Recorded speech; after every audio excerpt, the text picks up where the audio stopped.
अब अखिलेश जी गए तेलंगाना, लेकिन देखिए कश्मीर पे भी सुनील जी ने कोई जवाब कुछ नहीं कह रहे, लगता है अभी मंथन चल अभी रहा है। तय नहीं हुआ है, इसका मंथन मतलब चल रहा है कि अखिलेश जी जाएंगे कि रामगोपाल जी जाएंगे कि शिवपाल जी जाएंगे, हाँ, कौन हो सकता जाएगा? है किसी को भेज दें। हाँ। पर जब अखिलेश कल गए तेलंगाना, वहां भगवंत मान और अरविंद केजरीवाल भी थे जी, पर नीतीश कुमार नहीं थे। केसीआर आए थे पटना, वहां नीतीश कुमार के साथ खड़े हुए थे। तो ये चल क्या रहा है, समझ नहीं आ रहा है कुछ। यही मैं कह रहा हूं। देखिए दो प्रयास चल रहे हैं।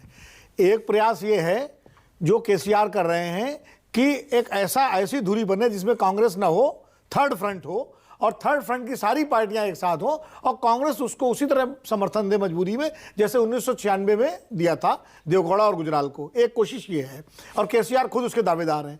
दूसरी कोशिश है नीतीश कुमार, शरद पवार, उद्धव ठाकरे, एमके स्टालिन, तेजस्वी यादव, इनकी कि ऐसा गठबंधन बने जिसमें कांग्रेस हो बड़ी पार्टी के रूप में, बाकी सब साथ में हो, नेता का फैसला बाद में हो। और अखिलेश जी अभी दोनों धाराओं के साथ हैं। टेस्टिंग वाटर चल रहा है अभी। वो मतलब जो है विपक्ष की एकता के लिए हैदराबाद भी जाते हैं और हो सकता है श्रीनगर भी चले जाएं अगर कोई बात बन जाए। तो वो अभी इसमें एक तरफ नहीं है क्योंकि वो नीतीश कुमार के साथ भी हैं, तेजस्वी यादव के साथ भी हैं और नीतीश कुमार और तेजस्वी यादव मिलकर के अखिलेश यादव, ये तीन एक पूरे उत्तर प्रदेश और बिहार में एक बड़ी धुरी है जहां कांग्रेस की मजबूरी होगी उनके साथ जाना। तो इसलिए जो है अखिलेश जी अभी अपने पत्ते पूरी तरह से नहीं खोल रहे हैं। ओके अच्छा विनोद जी, दूसरा जम्मू कश्मीर, आपको लगता है कि राहुल गांधी का जम्मू अब यात्रा का समापन हो रहा है जी, जम्मू कश्मीर के लिहाज से तो बीजेपी कांग्रेस एक दूसरे पर हमेशा से आरोप लगाती है। 370 अभी भी ऐसा मुद्दा है जिस पर आपने देखा होगा अभय दुबे, कांग्रेस अभी तक कोई अपनी एक फाइनल स्टैंड अभी तक क्लियर कर नहीं पाई है। 30 तारीख जब समापन होगा, क्या उस दिन की तस्वीर विनोद जी ये बताएगी कि राहुल गांधी कितने स्वीकार्य हैं, या कांग्रेस पार्टी नेशनल सीन में कितनी स्वीकार्य है आज की तारीख में क्षेत्रीय दलों के बीच?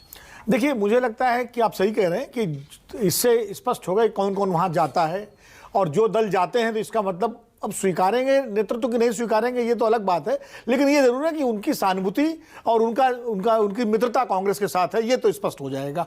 क्योंकि नेतृत्व का फैसला अभी बड़ा फैसला है, वो अभी उसका मैं बार बार कहता हूं, वो दिसंबर 2023 के जब परिणाम आ जाएंगे उसके बाद तब नेतृत्व का मामला जो है कुछ तस्वीर साफ होगी। इन 9 चुनाव में कांग्रेस कैसा प्रदर्शन करती है उसके आधार पर तय होगा, आधार पर कि कितनी इज्जत उसे मिलेगी, कितना सम्मान मिलेगा क्षेत्रीय दलों। मतलब फिर कांग्रेस नेतृत्व करेगी या कांग्रेस को उनका नेतृत्व स्वीकार करना पड़ेगा दूसरे दलों का, ये तय होगा दिसंबर के सारे नतीजे आने के बाद।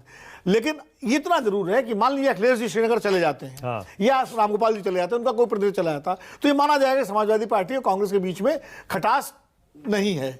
लेकिन अगर नहीं जाते हैं, खाली चिट्ठी कर देते हैं हमारी शुभकामनाएं साथ में, तब गलत संदेश जाएगा। तब ये संदेश जाएगा कि भाई कुछ तो कुछ गड़बड़ है बीच में अभी। तो कौन कौन जाएगा, आपको क्या समझ में आता है? देखिए जो खास तौर से ये नॉर्थ इंडिया वाले लगता है, देखिए नीतीश जी जाएंगे, जा सकते हैं, तेजस्वी जा सकते हैं, जयंत चौधरी जा सकते हैं, उद्धव ठाकरे जा सकते हैं, वो तो आपके वो क्या कहते हैं सूर्य वो प्रभु जो है अपने संजय राउत, संजय राउत, हाँ संजय राउत स्वागत करने पहुंच गए हैं, तो वो जा सकते हैं, स्टालिन जा सकते हैं, लेफ्ट के लीडर्स जा सकते हैं। अब तृणमूल कांग्रेस से कोई आएगा कि नहीं आएगा, हो सकता है ममता जी ना जाए, लेकिन ममता जी डेरिक ब्राउन को भेज दें, किसी को भेज दें, ये हो सकता है। और इसी तरह अखिलेश जी खुद जाएंगे या किसी को भेजेंगे, ये अभी तय नहीं है। तो मुझे लगता है कि मोटे मोटे तौर पर जिन 21 या 22 पार्टियों को न्योता दिया गया है उनमें से काफी तो जाएंगे और अपना प्रतिनिधि जरूर भेजेंगे, ये मुझे एक लगता है। दिल्ली से तो कोई मुझे लगता है दिल्ली को तो बुलाया नहीं, केजरीवाल को तो वही मैं कह रहा हूं, उनकी कमी तो खलेगी। टीआरएस को नहीं बुलाया और ओवैसी को नहीं बुलाया। नहीं तो इनको तो माइनस कर दिया है कांग्रेस ने, मान करके गुजरात के बाद जिस तरह आम आदमी पार्टी पर हमलावर है राहुल गांधी, पंजाब से लेकर के और बिल्कुल कश्मीर में घुसने तक, तो आम आदमी पार्टी के साथ तो तय हो, क्योंकि पंजाब छीन लिया आम आदमी पार्टी ने, गुजरात में कांग्रेस का खेल बिगाड़ दिया पूरी तरह से, मतलब जो भी इसलिए तो, और दिल्ली में पहले से ही छीन रखा है, तो इसलिए आम आदमी पार्टी को तो कोई स्पेस कांग्रेस देने के लिए बिल्कुल तैयार नहीं। जम्मू कश्मीर में चुनाव का वक्त आ गया क्या विनोद जी? और जल्दी मुझे, क्योंकि हमें तो पिछले कई दिनों से सुनने को मिल रहा है अब कभी भी घोषणा हो सकती है, जो परसीमन का काम तो पूरा हो चुका है। और मुझे लगता है कि जितनी जल्दी हो सके जम्मू कश्मीर का चुनाव करा देना चाहिए, क्योंकि जब बार बार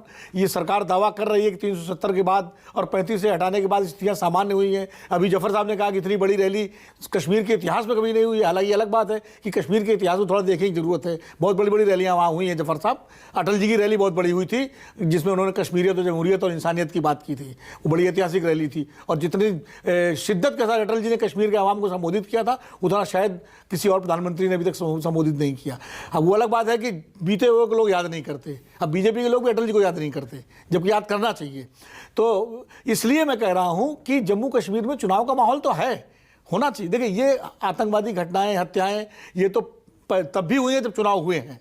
ऐसा नहीं, नरसिम्हा राव ने जब चुनाव कराए थे तब भी आतंकवादी घटनाएं हो रही थी। उसके बाद जितने चुनाव हुए तो आतंकवाद 100% तो कभी कंट्रोल हुआ नहीं है कुछ तो। लेकिन ये जरूर है कि रिलेटिवली अगर सुरक्षा एजेंसियां और उनकी रिपोर्ट आती है, देखिए अभी जफर साहब कहते हैं चुनाव आयोग कराता है चुनाव, सामान्य परिस्थितियों में कार्यकाल पूरा होने के बाद चुनाव आयोग कराता है, लेकिन असामान्य परिस्थितियों में सरकार की मंजूरी जब होती है तब चुनाव कराता है चुनाव आयोग। लॉ एंड ऑर्डर का मसला, सिक्योरिटी सिचुएशन है। हाँ, तो वो सरकार हरी झंडी देगी, गृह मंत्रालय